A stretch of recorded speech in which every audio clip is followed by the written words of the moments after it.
MPPSC mains में इतिहास के जो 3 मार्कर आते हैं उनके उत्तर किस तरीके से लिखें, उस श्रृंखला के आज के वीडियो में हम देखेंगे कि यदि पुस्तक से संबंधित कोई प्रश्न आता है और उसको हमको 3 मार्कर में आंसर लिखना है तो वह कौन सी महत्वपूर्ण बातें हैं जिनको ध्यान रखना है। अधिकांश जो पुस्तकें होती हैं वो चाहे वो प्राचीन काल के इतिहास से संबंधित हों, मध्यकाल के इतिहास से संबंधित हों या आधुनिक काल के इतिहास से संबंधित हों, तो उन किताबों में कुछ सूचनाएं ऐसी हैं जो जब भी कोई 3 मार्कर किताब से संबंधित होगा तो वो एक एक्सपेक्ट किया जाएगा कि ये 2-3 बातें ज़रूर उस उत्तर में शामिल की जाएं। और अगर वो 2-3 बातें उत्तर में शामिल हो जाती हैं तो एक तरीके से हम कहेंगे कि वो परफेक्ट उत्तर है, और अगर वो 2-3 बातों में से कोई बात छूट जाती है तो हम उसको कहेंगे कि वो थोड़ा अधूरापन उसमें रह गया है, वो पूरी तरीके से परफेक्ट उत्तर नहीं है। तो हम किस तरीके अभी तक किस तरीके के प्रश्न पूछे गए हैं एमपीपीएससी में, किताब से संबंधित जो प्रश्न आए हैं उसमें जो प्रश्न हैं वो किस श्रेणी के आते हैं। किस श्रेणी से हमारा अर्थ है कि किस तरह के लेखकों के जो किताबें हैं वो शामिल की जाती हैं, क्योंकि किताबें तो इतिहास में बहुत किताबें लिखी गई हैं, बहुत राइटर रहे हैं, लेकिन सामान्यतः हम देखेंगे कि मुख्य परीक्षा में जो प्रसिद्ध किताबें हैं, जो प्रसिद्ध लेखक हैं, राइटर है, जैसे कालिदास हुए या फिर इब्न बतूता हुए या फिर अबुल फजल हुए, या फिर आधुनिक काल में हम देखेंगे तो शरद जोशी हैं या फिर हरिशंकर परसाई हैं, सूर्यकांत त्रिपाठी निराला हैं, मुक्तिबोध हैं, या मध्य प्रदेश के कोई प्रसिद्ध जो लेखक रहे हैं उनकी किताबों के विषय में ही प्रश्न पूछे जाते हैं। तो कोई अननोन राइटर और उसकी कोई पुस्तक पूछ ली जाए ऐसी संभावना अधिकांशतः कम होती है। प्रसिद्ध कोई लेखक और उसकी जो रचना है उसी के विषय में प्रश्न अधिकांशतः पूछे जाते हैं। अभी तक जो एमपीपीएससी का ट्रेंड रहा है जिसमें प्रश्न पूछे गए हैं तो उसमें कुछ उदाहरण हम लिख लेते हैं। जैसे पूछा गया है मेघदूतम का, या मेघदूत हम लिख लेते हैं, मेघदूत किताब के विषय में पूछा गया है। प्राचीन काल में जो एक और पुस्तक जो काफ़ी पुरानी है और बहुत प्राचीन भी है, अर्थशास्त्र से प्रश्न पूछा गया है। हम उसमें यहाँ पर वो किताबें भी शामिल कर सकते हैं जो किताबें अभी तक कोई प्रश्न नहीं पूछा गया है, लेकिन शायद उससे कोई प्रश्न ऐसा बन सकता है। ठीक, इसमें एक किताब जो काफ़ी प्रसिद्ध रही है वो मध्यकाल से संबंधित है, रहेला, उसके विषय में प्रश्न आया हुआ है, प्रश्न पूछा गया है। एक प्रश्न जो है वो पूछा गया है अनवर-ए-सोहेली। अनवर-ए-सोहेली जो है मध्यकाल से संबंधित पुस्तक है, इसके संबंध में प्रश्न पूछा गया है। एक क्वेश्चन अकबरनामा से आया है। और मध्य प्रदेश से जुड़े हुए, मध्य प्रदेश से संबंध रखने वाले शरद जोशी जी, उनकी एक रचना के विषय में क्वेश्चन आया हुआ था, रहा किनारे बैठ। तो यहाँ पर हम कौन लेखक कैसा है, कौन सी किताब क्या है, कैसी है, उस संबंध में ज़्यादा डिटेल में बात नहीं करेंगे। हम सिर्फ फोकस ये रखेंगे कि अगर प्रश्न 3 मार्कर में आया है तो वो कौन सी महत्वपूर्ण बातें हैं जो कॉमन रूप से इन सारी किताबों के उत्तर में लिखा जाना चाहिए, और उस जानकारी के संबंध में ही हम अगर कोई उदाहरण लेंगे तो फिर हम उसकी जानकारी, किसी बुक की जानकारी हम यहाँ पर ले सकते हैं, निकाल सकते हैं। ठीक, तो देखते हैं कि हम कौन सी वो महत्वपूर्ण जानकारियाँ हैं जो जानकारियाँ एक उत्तर में एक्सपेक्ट की जाती हैं अगर वो पुस्तक से संबंधित है। अब चूँकि हम जानते हैं कि जो 1 वर्ड से संबंधित इतिहास के प्रश्न पूछे जाते हैं उसमें हमारे पास कोई सहायक शब्द नहीं है, कोई सहायक कोई सीमा नहीं है कि यहाँ तक इस किताब के विषय में लिखना है। सिर्फ किताब का नाम लिखा हुआ है और आपके पास सामने 3 लाइन है और एक इंस्ट्रक्शन है कि 10 वर्ड में इसका उत्तर लिखो। तो हम कोशिश करेंगे कि वो 3 लाइनें और शब्द सीमा के भी ज़्यादा उल्लंघन ना हो, थोड़ा बहुत चलेगा, उसमें ज़्यादा उल्लंघन ना हो, उस शब्द सीमा में, उस स्पेस सीमा में रहते हुए हम इन किताबों से संबंधित एक बेहतर उत्तर लिख लें। जैसे कोई भी किताब से संबंधित कभी भी प्रश्न पूछा जाएगा तो उसमें ये 2-3 बातें ज़रूर शामिल होनी चाहिए। जैसे लेखक, निश्चित रूप से कौन लेखक है इसका, कौन रचयिता है, अगर संभव हो डेट, क्योंकि प्राचीन काल से जुड़ी हुई किताबें हैं, बहुत निश्चित समय इनका नहीं मिलता है, कोई निश्चित डेट नहीं मिलती है, तो ज़रूरी नहीं कि हम सिर्फ कोई सन दिखाएं, कोई ईस्वी या ईसा पूर्व दिखाएं। हम एक समकालीन जो राजा रहा है या समकालीन जो वंश रहे हैं जिससे जुड़े रहे हैं, हम उससे संबंधित भी बात कह सकते हैं कि अर्थशास्त्र जो है वो मौर्यकालीन प्रसिद्ध लेखक चाणक्य की या विष्णुगुप्त की रचना है। इस तरीके से भी हम उसको लिख सकते हैं। इसके बाद एक महत्वपूर्ण बात जो एक किताब से जुड़ी हुई है वो उसकी भाषा है कि किस भाषा में वो लिखी गई है, क्योंकि इतिहास में भाषाई वैविध्यता बहुत ज़्यादा रही है। भारत के इतिहास से जुड़ी जब संस्कृत में किताबें लिखी गई, प्राकृत पाली में किताबें लिखी गई जो जैन बौद्ध धर्म से जुड़ी हुई हैं। उसके बाद जब मुस्लिम शासक आए, सल्तनत काल या मुग़ल काल आता है, तो बहुत सारी भाषा अरबी और फ़ारसी में भी बहुत सारी किताबें लिखी गई। और बाद के जो आधुनिक काल की अधिकांश जो किताबें मिलती हैं, जैसे राह किनारे बैठे, तो वो हिंदी भाषा में, तो हम वहाँ हिंदी का भी जिक्र कर सकते हैं। या आनंद मठ का जिक्र आता है तो बांग्ला में लिखी गई है। आनंद मठ का भी हाँ हम उसको शामिल कर सकते हैं कि आनंद मठ एक प्रसिद्ध रचना है जिसके विषय में प्रश्न पूछे जाते रहते हैं और पूछा गया है। ठीक, तो भाषा, और उसके बाद फिर वो किस विषय से संबंधित है, ठीक है, उसकी एक तरीके से हम जानना चाह रहे हैं उसकी वस्तु, अंतर वस्तु क्या है, ठीक है, किस कंटेंट पर बात की गई है। वो पॉलिटिक्स से जुड़ी हुई बात है, पॉलिटिक्स से जुड़ी हुई किताब है, वो भाषा साहित्य से जुड़ी हुई किताब है, वो इतिहास से जुड़ी हुई किताब है, या वो किसी हास्य व्यंग्य से जुड़ी है, यात्रा वृत्तांत से जुड़ी हुई किताब है। और अगर कोई ख़ास बात उसमें है, जैसे आनंद मठ की जब हम बात करेंगे, आनंद मठ, तो एक लाइन हम ज़रूर शामिल कर सकते हैं उसमें कि जो हमारा राष्ट्रीय गीत है वंदे मातरम, वो आनंद मठ से लिया गया है, उसका भी हम उसमें साथ में जिक्र कर सकते हैं। ठीक, तो एक दो उदाहरण से हम समझ लेते हैं कि अगर 3 मार्कर में किसी पुस्तक से संबंधित 1 वर्ड में प्रश्न आता है तो उसका उत्तर कैसे लिखा जाएगा। हमने एक संरचना तैयार कर ली है, एक सीमा निर्धारित कर ली है कि हमको कम से कम ये 4 बातें उस आंसर में ज़रूर शामिल करनी है।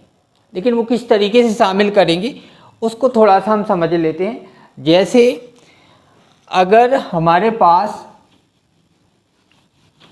3 लाइन हैं, 10 वर्ड हैं, और उस सीमा में रहते हुए, वर्ड सीमा जो है बहुत कठोरता से ना भी पालन करें, तो एक सम्मान जरूर हम उसका बनाए रखेंगे कि ऐसा भी नहीं कि 50 शब्दों में हम 3 मार्कर को लिख दें।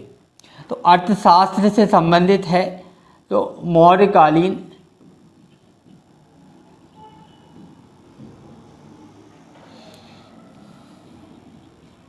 प्रसिद्ध व्यक्तित्व हम लिख सकते हैं। अभी 2 लाइन में हम इस्तेमाल कर सकते हैं, ये पूरी 1 लाइन में आएगा, या हम इसको एक ही लाइन में लिखते हैं। मौर्यकालीन प्रसिद्ध व्यक्तित्व चाणक्य द्वारा रचित। तो ये जो है मौर्यकालीन, इसका अर्थ हुआ कि हमने एक तरीके से वहाँ के समय को भी दर्शा दिया है। इसकी भाषा इसकी संस्कृत रही है, और विषय जो है, विषय में भारतीय प्राचीन राजनीति,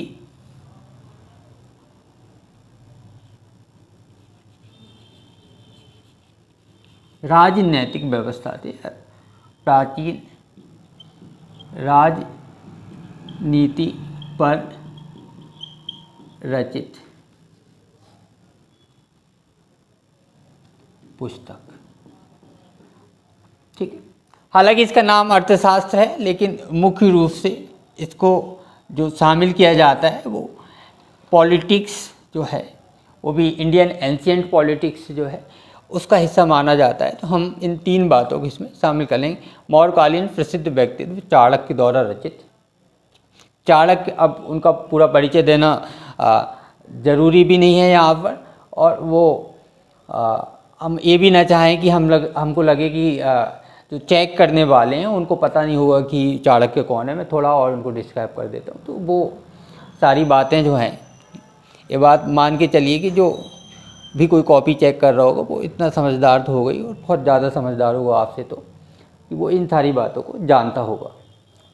तो कई बार गलतियाँ जो हम करते हैं वो गलतियाँ ये होती हैं कि कई बार हमको लगता है कि मैं बता दूं कि मुझे ये भी पता है, जबकि हमको अगर एक सीमा में बंध के काम करना है तो वहाँ कई बार बहुत सारी जानकारियाँ जो हमको पता तो हैं, लेकिन वो वहाँ कुछ बहुत महत्व नहीं रखती, गैर ज़रूरी हम कह सकते हैं कि बहुत गैर ज़रूरी है। तो वो उसका कोई मायने नहीं रहते हैं, कोई फ़ायदा नहीं होता है अगर हम लिख भी देंगे। तो हो सकता है कि वो शब्द सीमा को तोड़े और उससे एक नेगेटिव इम्प्रेशन हमारा चला जाए उस पर। तो उस बात को हमको ध्यान रखना है। इसी तरीके से अगर प्रश्न आता है रहा किनारे बैठ पर, रहा किनारे बैठ, तो रहा किनारे बैठ के विषय में हमको पता है कि ये जो रचना है वो शरद जोशी जी ने लिखी हुई है। तो नाम लिखेंगे हम शरद जोशी द्वारा लिखित। इसका समय है, अगर याद है तो लिख देंगे, नहीं याद है तो नहीं लिखेंगे, उसकी ऐसा कोई बहुत महत्वपूर्ण नहीं है। दूसरा जो महत्वपूर्ण है वो यह है कि यह सामाजिक राजनीतिक व्यंग पर आधारित है। ठीक है, तो शरद जोशी द्वारा लिखित 1972 में ये लिखी गई और सामाजिक आर्थिक व्यंग पर आधारित है। इसी तरीके से अगर अनवर ए सोहेली पे प्रश्न आता है तो अनवर ए सोहेली जो संस्कृत भाषा के प्रसिद्ध ग्रंथ रहे हैं पंचतंत्र, उनका फारसी में अनुवाद करवाया गया था अकबर के द्वारा। तो उस पर आधारित वो पुस्तक है। तो वो जानकारी हम दे देंगे कि संस्कृत में लिखित जो पंचतंत्र हैं उनका फारसी में अनुवाद किया गया, अनुवाद कराया गया, अकबर के द्वारा इनका अनुवाद कराया गया। तो उसमें कई सारे जो उनके दरबारी जो लेखक थे या उस समय के उनके समकालीन जो फारसी भाषा के जानकार थे, वो उन लेखकों ने उसको लिखा है। इसी तरीके से अगर प्रश्न बन जाता है आनंद मठ पे, तो आनंद मठ, हाँ, ये चाहें तो हिंदी यहाँ पर लिख सकते हैं। आनंद मठ बंकिम चंद्र बंकिम चंद्र चटर्जी द्वारा लिखित है और भाषा जो है बांग्ला भाषा है। उसका समय अगर ठीक से याद आ रहा है तो आप लिख सकते हैं कि 1882 में वो लिखी गई है, और अगर समय ठीक से याद नहीं आ रहा है तो हम उस समय को छोड़ भी सकते हैं। बस ध्यान ही रहे कि हम गलत समय ना लिखें, बेहतर ये रहे कि गलत समय ना लिखें। इसी तरीके से प्रश्न अगर आता है अकबरनामा पे, तो अकबरनामा पे भी हम कि अकबर के जो नवरत्न रहे हैं अबुल फजल ने उसको लिखा था, और वो फारसी भाषा में वो लिखा गया था उसको। ठीक है, तो अकबर के समकालीन या अकबर के नवरत्न अबुल फजल द्वारा फारसी भाषा में लिखी गई, और उसमें अकबर कालीन जो इतिहास है, इतिहास के विषय में जानकारी मिलती है। इब्न बतूता अगर प्रश्न आता है, इब्न बतूता की जो बुक है रेहला, उससे संबंधित अगर प्रश्न आता है तो वो मोरक्को के जो यात्री थे इब्न बतूता, उनके द्वारा लिखी गई थी। और मोहम्मद बिन तुगलक के समय पर वो आए थे। चाहें तो एक डेट जो बहुत प्रमाणित तो नहीं है लेकिन इतिहास में शामिल की जाती है 1333 ईस्वी के आसपास, हम कह सकते हैं 1333 ईस्वी के आसपास मोहम्मद बिन तुगलक के शासनकाल में वो भारत आए थे। मोहम्मद बिन तुगलक ने उनको दिल्ली का काजी भी बनाया था। तो ये कोई बहुत महत्वपूर्ण जानकारी नहीं है रहला से संबंधित। हम कब सिर्फ इतना कह सकते हैं कि लेखक इब्न बतूता हैं जो मोरक्को के थे। वो उन्होंने जो है सल्तनत कालीन राजा मोहम्मद बिन तुगलक के समय में आए थे। और रहला जो है यात्रा वृत्तांत उसमें है, साथ में जो मोहम्मद बिन तुगलक का शासनकाल रहा है उससे संबंधित जानकारियाँ भी मिलती हैं। तो वो एक विषय में हम उसको शामिल कर लेंगे। ठीक, तो जब भी इतिहास से संबंधित कोई प्रश्न आता है और उसका उत्तर हमको लिखना होगा तो उसमें हम 3 या 4 बातें महत्वपूर्ण रूप से शामिल करेंगे। उसके रचयिता लेखक कौन है, कब लिखी गई, उसमें सन या डेट ना भी पता हो तो मौर्य काल में लिखी गई, गुप्त काल में लिखी गई, उस तरीके का वर्णन कर सकते हैं।